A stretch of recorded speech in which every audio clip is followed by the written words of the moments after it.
My dear friends, praise the lord. ದೇವ್ ನಮಗೆ ಸ್ತೋತ್ರವಾಗಲಿ. ಈ ದಿನದಲ್ಲಿ ನೋ ವರ್ಲ್ಡ್ ವುಮೆನ್ಸ್ ಡೇ ಎಂಬುದಾಗಿ ಈ ದಿನದಲ್ಲಿ ಆಚರಿಸುತ್ತಾ ಇದ್ದೇವೆ. ಎಲ್ಲ ಮಹಿಳೆಯರಿಗೂ ಕೂಡ ಹ್ಯಾಪಿ ವುಮೆನ್ಸ್ ಡೇ. ಇವತ್ತು ವುಮೆನ್ಸ್ ಡೇ ಎಂದರೆ ಕೂಡ ಎಲ್ಲರೂ ಕೂಡ ವಿಶೇಷವಾದವರು ಎಂಬುದಾಗಿ ಇವತ್ತು ನಾವು ನೋಡಿಕೊಳ್ಳಬಹುದು.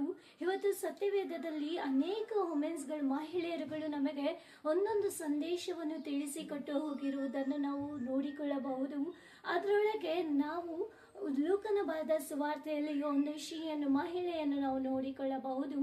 ಯಾರೆಂದರೆ ಲೂಕನ ಬರೆದ ಸುವಾರ್ತೆ 7ನೇ ಅಧ್ಯಾಯ 37ನೇ ವಚನದಲ್ಲಿ ನಾವು ನೋಡಿಕೊಳ್ಳುವುದಾದರೆ ಅಲ್ಲಿ ಒಬ್ಬ ದುರಾಚಾರಿಯಾದಂತಹ ಹೆಂಗಸಿದ್ದಾಳೆ. ಈಕೆಯೊಳಗೆ ಒಂದು ಸಮಾಧಾನವಿಲ್ಲ. ಇವತ್ತು ಹೇರಳವಾದಂಥ ದುಃಖ ಈಕೆ ಹೃದಯವನ್ನು ಆವರಿಸಿಕೊಂಡಿದೆ. ಹೀಗೆ ಹೇಗಾದರೂ ನಾನು ಯೇಸು ಸ್ವಾಮಿಯನ್ನು ಸಂಧಿಸಬೇಕು ಎಂಬುದಾಗಿ ನೆನೆಸಿಕೊಂಡು ಯೇಸು ಸ್ವಾಮಿ ಯಾವ ಸ್ಥಳದಲ್ಲಿದ್ದಾರೆ ಎಂಬುದಾಗಿ ತಿಳಿದುಕೊಂಡು ಪರಿಸಾಯನ ಮನೆಯಲ್ಲಿ ಯೇಸು ಸ್ವಾಮಿ ಊಟಕ್ಕೆ ಕುಳಿತಿರುವಾಗ ಆಕೆ ಯೇಸು ಸ್ವಾಮಿಯನ್ನು ನೋಡುವುದಕ್ಕಾಗಿ ಆಕೆ ಯೇಸು ಸ್ವಾಮಿಯ ಬಳಿಗೆ ಹೋಗುತ್ತಾಳೆ. ಯೇಸು ಸ್ವಾಮಿಯ ಬಳಿಗೆ ಹೋಗಿ ಆಕೆ ಸುಮ್ಮನೆ ಇದ್ದಿಲ್ಲ.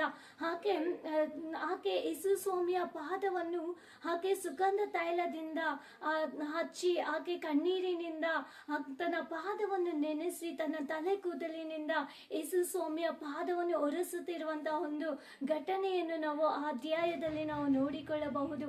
ಈಕೆಯೊಳ ಇದ್ದಂತ ಹೇರಳವಾದಂತ ದುಃಖ ಆಕೆ ಕಣ್ಣೀರಿನಿಂದ ಆಕೆ ಅಲ್ಲಿ ತೋರಿಸಿಕೊಳ್ಳುತ್ತಾ ಇರುವುದನ್ನು ನೋಡಿಕೊಳ್ಳಬಹುದು. ಹೌದು, ಈಕೆ ಹೃದಯದಲ್ಲಿ ಲೋಕದಲ್ಲಿ ತಿರಸ್ಕಾರ, ಅವಮಾನ, ನಿಂದೆಯ ಮಾತುಗಳು ಇವೆಲ್ಲವೂ ಕೂಡ ಈಕೆಯನ್ನು ಆವರಿಸಿಕೊಂಡಂತ ಪರಿಸ್ಥಿತಿಯಲ್ಲಿ ಈಕೆ ಏನು ಮಾಡುತ್ತಾ ಇದ್ದಾಳೆ ಅಂದರೆ ಯೇಸು ಸ್ವಾಮಿಯ ಪಾದದ ಮುಂದೆ ಕಣ್ಣೀರಿನಿಂದ ತೋರಿಸಿಕೊಳ್ಳುತ್ತಾ ಇದ್ದಾಳೆ. ಯೇಸು ಸ್ವಾಮಿ ಆಕೆಯ ಕಣ್ಣೀರನ್ನು ನೋಡಿ ಆಕೆಯನ್ನು ನೋಡಿ ಆಕೆಯ ಪಾಪವನ್ನು ಕ್ಷಮಿಸುತ್ತಾ ಇದ್ದಾರೆ. ಇವತ್ತು ನಮ್ಮ ಜೀವಿತದಲ್ಲೂ ಮಹಿಳೆಯರಾದಂತ ನಿಮ್ಮ ಒಬ್ಬೊಬ್ಬರೊಳಗೂ ಕೂಡ ನಾನಾ ವಿಧವಾದಂತ ದುಃಖಗಳು ಇವತ್ತು ಅಡಕವಾಗಿದೆ. ಇವತ್ತು ಎಷ್ಟೋ ಮಹಿಳೆಯರುಗಳು ಹೊರಗಡೆ ಹೇಳಿಕೊಳ್ಳಲಿಕ್ಕೂ ಆಗದೆ, ಹೊರಗಡೆ ತೋರಿಸಲಿಕ್ಕೂ ಆಗದಂತ ರೀತಿಯಲ್ಲಿ ಇವತ್ತು ಅನೇಕ ವೇದನೆಗಳನ್ನ, ದುಃಖಗಳನ್ನ ಇವತ್ತು ಪಡುತ್ತಾ ಇರುವುದನ್ನು ನೋಡಿಕೊಳ್ಳಬಹುದು.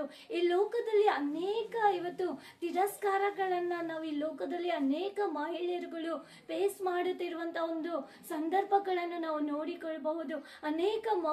ಅನೇಕ ಮಹಿಳೆಯರುಗಳು ಎಷ್ಟೇ ಪ್ರಯಾಸ ಪಟ್ಟರು ಈ ಲೋಕದಲ್ಲಿ ಒಂದು ಕೆಟ್ಟ ಮಾತುಗಳಿಂದ ಹೀಗೆ ನಿಂದಿಸಲ್ಪಟ್ಟವರಾಗಿ ಇವತ್ತು ಒಂದು ಮೂಲೆಯಲ್ಲಿ ಕುಳಿತುಕೊಂಡಿರುವಂತ ಎಷ್ಟೋ ಮಹಿಳೆಯರುಗಳನ್ನು ನಾವು ನೋಡಿಕೊಳ್ಳಬಹುದು.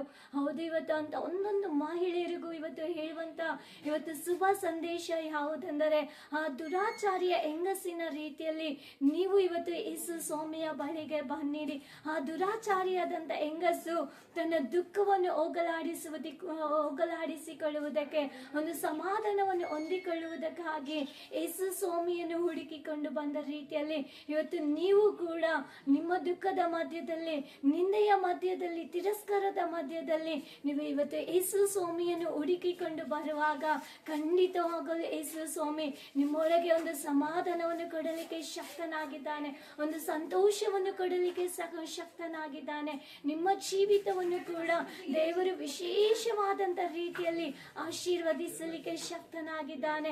ಈ ಒಂದು ವುಮೆನ್ಸ್ ಡೇ ದಿನದಂದು ಇವತ್ತು ಮಹಿಳೆಯರಾದಂತ ಪ್ರತಿಯೊಬ್ಬರು ಕೂಡ ಯೇಸು ಸ್ವಾಮಿ ಬಳಿಗೆ ಬನ್ನಿರಿ.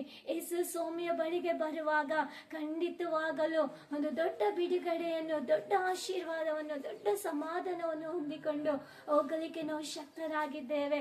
ಸೊ ಇವತ್ತು ನಾವು ಯೇಸು ಸ್ವಾಮಿಯನ್ನು ಹುಡುಕಿಕೊಂಡು ಬರುವುದಾದರೆ ನಮ್ಮ ಜೀವಿತದಲ್ಲಿ, ಲೋಕದಲ್ಲಿ ಒಂದು ದೊಡ್ಡ ಆಶೀರ್ವಾದವನ್ನು ಕಂಡುಕೊಳ್ಳುವವರಾಗಿದ್ದೇವೆ.